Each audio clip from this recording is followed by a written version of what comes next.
Vamos a hacer los comentarios, que no sé cómo fue que esta semana sonó varios.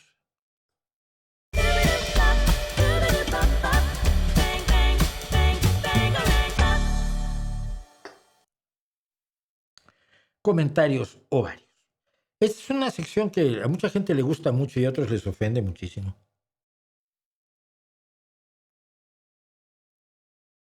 Si tú comentas públicamente en un video que es público y tu comentario es público, te van a responder. Así como yo al hacer un video pues me expongo a que me comenten. La ventaja que yo tengo es que yo puedo borrar tus comentarios, claro. A ver, hay mucha gente que repite la misma tontería muchas veces. No la voy a contestar todas las veces. Sobre todo cuando son mentiras gordas en 25 párrafos, donde se suceden una cantidad de falsedades tal que si me pongo a responderlo tengo que escribir un libro entero para alguien que no se llama fulano de tal, sino se llama Sombra te mira. ¿Sabes qué? Te mire tu tía. Los comentarios están moderados. Es decir, los comentarios que usted ve aquí, los comentarios que usted puede ver aquí, ya están moderados. Entonces, vamos pues a ver qué tenemos el día de hoy. Y el primero es interesante, ya sé que es largo, porque estábamos hablando precisamente del tema uh, de la xenofobia trompista en México, porque hay gente, esta onda de la antigentrificación, que en realidad se convirtió en un odio al rubio, ¿no? Y dice Eric Balcácer, y por eso lo meto, porque por lo menos da su nombre, 6233. La culpa la tienen las autoridades y la falta de regulaciones con foco en el verdadero bienestar de la población, pero también es cierto que el problema no es que gentrifiquen la Roma, Condesa y etcétera, que como menciona siempre han sido para clases medias altas. El problema es que es un proceso que está ocurriendo ya en toda la ciudad. Fíjense la afirmación. Yo sé que esa se la saca él de lo que le han contado. Muchas veces el argumento es vete a donde te alcance, que es el mío. Oye, cuando yo era pobre, pues vivía en un barrio pobre. Pero incluso donde se supone que alcanzaba en las zonas menos céntricas y muchas veces la periferia, está habiendo una subida de precios significativa. Así que no es tan simple como decir, listo, tienes razón, menso yo queriendo vivir en la Roma, sino que es un proceso que está privando de vivienda a gran parte de la población de una ciudad ya de por sí sobrepoblada. Sé que la alternativa no debería ser nunca el odio, pero me parece que deben marcarse como lo que es corrupción y favorecimiento del capital sobre la vida humana y que sí, pasa en otras ciudades, pasa en otros momentos históricos, pero no por ello está bien y toca ir a donde te alcance. Los hechos, los datos. ¿Cuántas personas sin techo hay en la Ciudad de México? Los datos que encuentro hablan de 30,000 personas en una mancha urbana de más de 9 millones de individuos.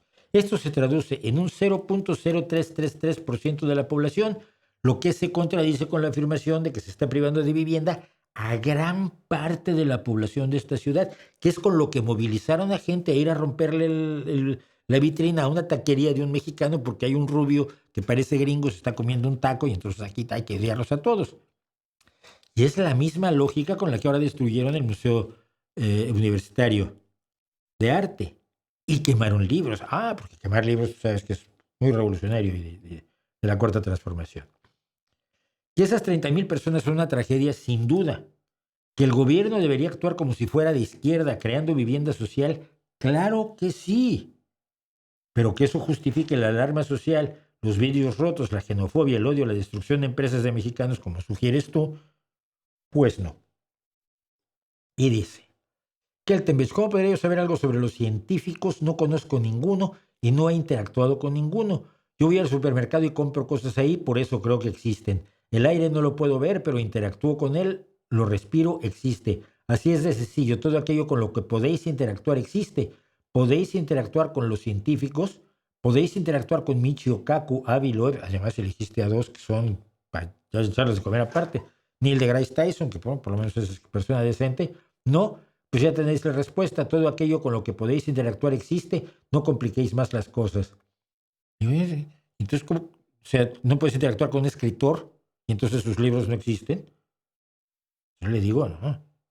Puedes aprender a leer y leer lo que dicen los científicos y no los muy famosos, sino los que trabajan día a día. Y si puedes saltarte a Avilev y a Michio Kaku, pues mejor. María Bonita, esto resulta de otra cosa que se había comentado, pero me dice, la política es irracional, derecha, izquierda o centro, se basa en mover emociones ideológicas y creencias. Si buscas un análisis racional, suerte. No conozco ningún político, vídeo o ideología de ese modo. Entonces, lo único que le puedo decir, no deberías venir a este canal. Yo soy una persona de izquierda y por tanto, según tú, soy irracional y muevo emociones ideológicas y creencias. No me contestó. Aquí sí, tenemos nuestro premio Elton de la semana. Y mira que estuvo, y lo vamos a ver, estuvo reñido.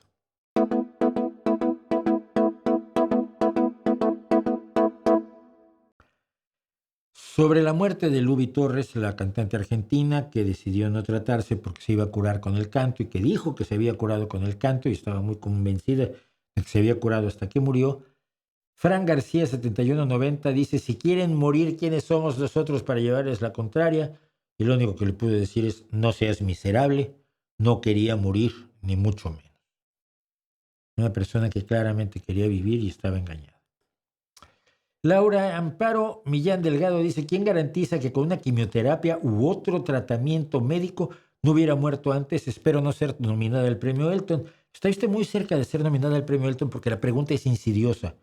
La pregunta presupone que si no puedes garantizar la supervivencia, son iguales la opción de no hacer nada o de tratarte cantando que tratarte con un médico, una cirugía, una quimioterapia, una radioterapia, etc.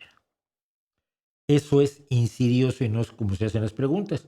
Entonces la respuesta que te puedo decir es, lo que te puedo garantizar es que sin tratamiento médico, un cáncer de mama mata al 100% de las pacientes. Garantizado. Y te puedo garantizar que con un tratamiento médico a tiempo, 90% de las pacientes se curan. Que el tratamiento implicara quimioterapia, radioterapia o cirugía lo sabía el médico, no ella ni ningún sanador, chamán, curandero, sabedora o impostor similar. Pero piénsalo, la forma en que hiciste la pregunta es muy insidiosa y amerita a veces que te diga uno, vas mal. Y sobre lo que yo decía de que el gobierno tiene, un Estado tiene que dotar de vivienda digna a los más desprotegidos, me pregunta Togelverde 12, ¿y de dónde va a sacar el dinero el Estado para regalar tantas casas? Hablar de regalar, ¿eh? Lo primero, la vivienda pública no se regala, es de alquiler preferente y controlado. Es decir, se la alquilas a los que más lo necesitan y controlas la convivencia dentro de los espacios que siguen perteneciendo al Estado. Segundo, el Estado mexicano puede sacar ese dinero de todo lo que le ha regalado al ejército, empezando por el Tren Maya, siguiendo con los ingresos de aduanas, puertos y aeropuertos, y de todas las limosnas que reparte de manera absolutamente desorganizada y que se roban a manos llenas. Es solo un ejemplo. Allí queda como para hacer 30,000 departamentos en la Ciudad de México sin mucho problema, ¿eh? Te lo puedo garantizar. Pero Aspatria 5495, ya el nombrecito se las trae, explica, si nos seguimos manifestando, los capitales extranjeros de Airbnb, BlackRock y sus prestanombres quizás lo dejen de ver como un negocio y se acabe esta gentrificación. Saludos hasta España, don Mauricio. Ahí me saluda Peña y a Ciro Gómez, porque yo sí fui a la marcha con Proyecto Migala. Qué orgullo tan chaparro tienes tú. Pero no conozco ni a Peña ni a Ciro Gómez. Ni si está sugiriendo que yo soy de la ralea de Peña Nieto, pues tienes un problema, ¿no? Pero lo curioso es que dice que son los capitales extranjeros de Airbnb, BlackRock, los culpables de la gentrificación. O sea, los mexicanos nunca tienen la culpa de nada. Los ricos mexicanos, esos mean Chanel. Bueno, la propuesta inteligente, le digo, es generar violencia para asustar a los inversores. Brillante, legal y muy moral. Y deberías informarte cómo funciona Airbnb porque no es una empresa extranjera que pone los departamentos. Son tus compatriotas a los que quieres joder. Pascuale Paoli 7828 me dice, sí, pero di por qué. Me hablaba yo de censura y golpe de Estado lento.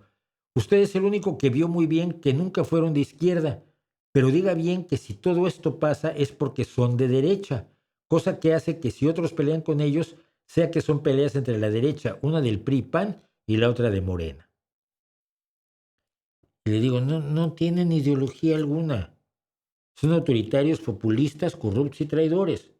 Se dijeron de izquierda muchos años, pero se les quitó.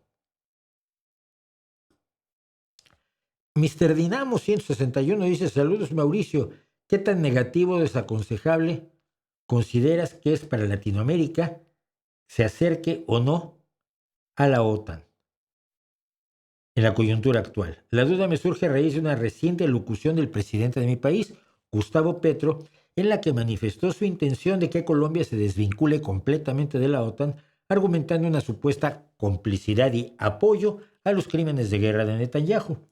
Cabe destacar que desde 2018 Colombia es socio global de la OTAN, siendo el único país de la región con ese estatus, gracias por leerme.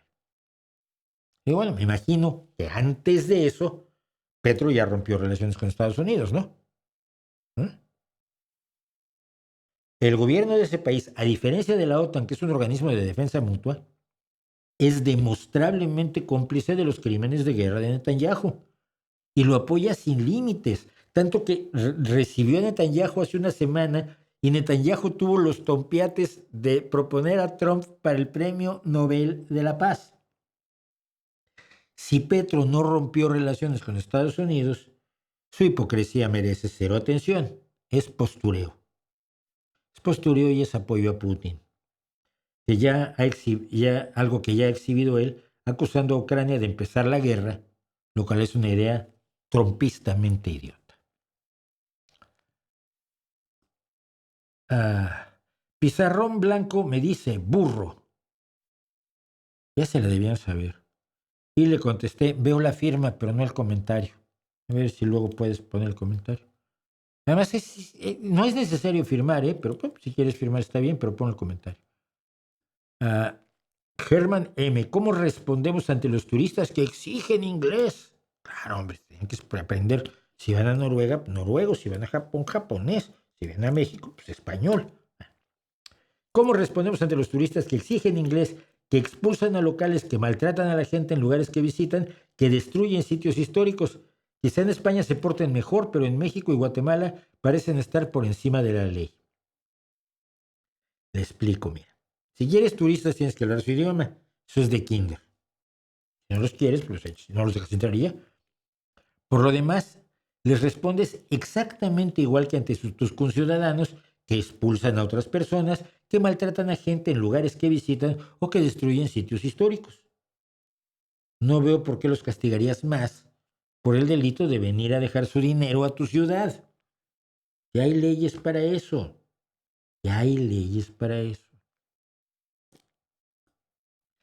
Sombra 3939, revolución no es sinónimo de violencia, te sacas de la chorra. Vulgar es el tío, Argumentos que son más prejuicios que otra cosa. En mi video que decía yo que esto no es la izquierda, decía yo que una de las razones, una de las cosas que como socialdemócrata yo rechazo del marxismo es su idea de que tiene que ejercer, que solo se puede alcanzar el poder mediante la violencia, mediante la lucha armada para establecer la dictadura del proletariado. Me dice él que no, que esa revolución no es sinónimo de violencia. ¿Cómo se me ocurre a mí que Marx iba a decir algo así? Yo le digo, de veras, deberías leer una cosita que se llama el Manifiesto del Partido Comunista de unos tales Marx y Engels, como les decía un amigo mío, Carlos Márquez y Federico Ángeles, cuyo último párrafo dice: los comunistas no tienen por qué guardar encubiertas sus ideas e intenciones. Abiertamente declaran que sus objetivos solo pueden alcanzarse derrocando por la violencia todo el orden social existente. Tú dices que no es violencia, pero Marx dice que sí. Tú dices que Marx dijo que no era violencia, pero Marx dice que sí. Tiemblen si quieren las clases gobernantes ante las perspectivas de una revolución comunista. No está hablando de una revolución de los valores, una revolución espiritual sino del derrocamiento por violencia de todo el orden social existente. Cuentos, francamente, con Caperucita, ¿no? Luego me discutió que la dictadura del proletariado tampoco la había propuesto Marx, que es una idea leninista. Pues siempre que cuando algo les molesta, se lo echan a Lenin. Y le dije, bueno, mira, que Marx habla de la dictadura del proletariado en la crítica al programa de Gotha, precisamente, que es uno de los grandes textos marxistas, los que hay que empollarse cuando uno estudia marxismo. Y en la crítica al programa de Gotha dice las palabras dictadura del proletariado y se burla de la democracia representativa que proponía el programa de Gotha. Acuérdate que para el marxismo no hay peor herejía que ser un reformista, como somos generalmente los socialdemócratas, que sabemos que en democracia la revolución se hace en el boletín oficial del Estado o en el diario oficial o en donde sea que en tu país publiquen las leyes. Ahí en las leyes hacemos la revolución. Ahí sí la revolución sin violencia. Y finalmente, Ricardo, este es de los que repito muchos de estos, elijo uno de cuando en cuando para repetir la respuesta, por si usted no se había enterado. La mayoría de gobiernos de izquierda en América Latina hacen lo mismo. No se pueden aplicar las políticas de izquierdas sin autoritarismo. Tatán, tatán. Sin autoritarismo no hay políticas de izquierda. ¿Digo? No recuerdo que Lula o los gobiernos del Frente Amplio en Uruguay, que ha habido muchos, de hecho en este momento el Frente Amplio en Uruguay, o los gobiernos del PLN y actualmente del PPSD en Costa Rica, ni siquiera Correa en Ecuador y ciertamente no los gobiernos socialistas en Chile, tanto de Bachelet como ahora de Boric, hayan sido autoritarios. Incluso dudaría que lo hayan sido los kirchneristas, que a mí no caen bien, pero es otra cosa. Creo que no tienes idea ni siquiera de lo que pasa en América Latina, o eres tan tonto que crees que solo las dictaduras son de izquierda. Y ciertamente lo que hay en México no es de izquierda, bajo ninguna definición cuerda.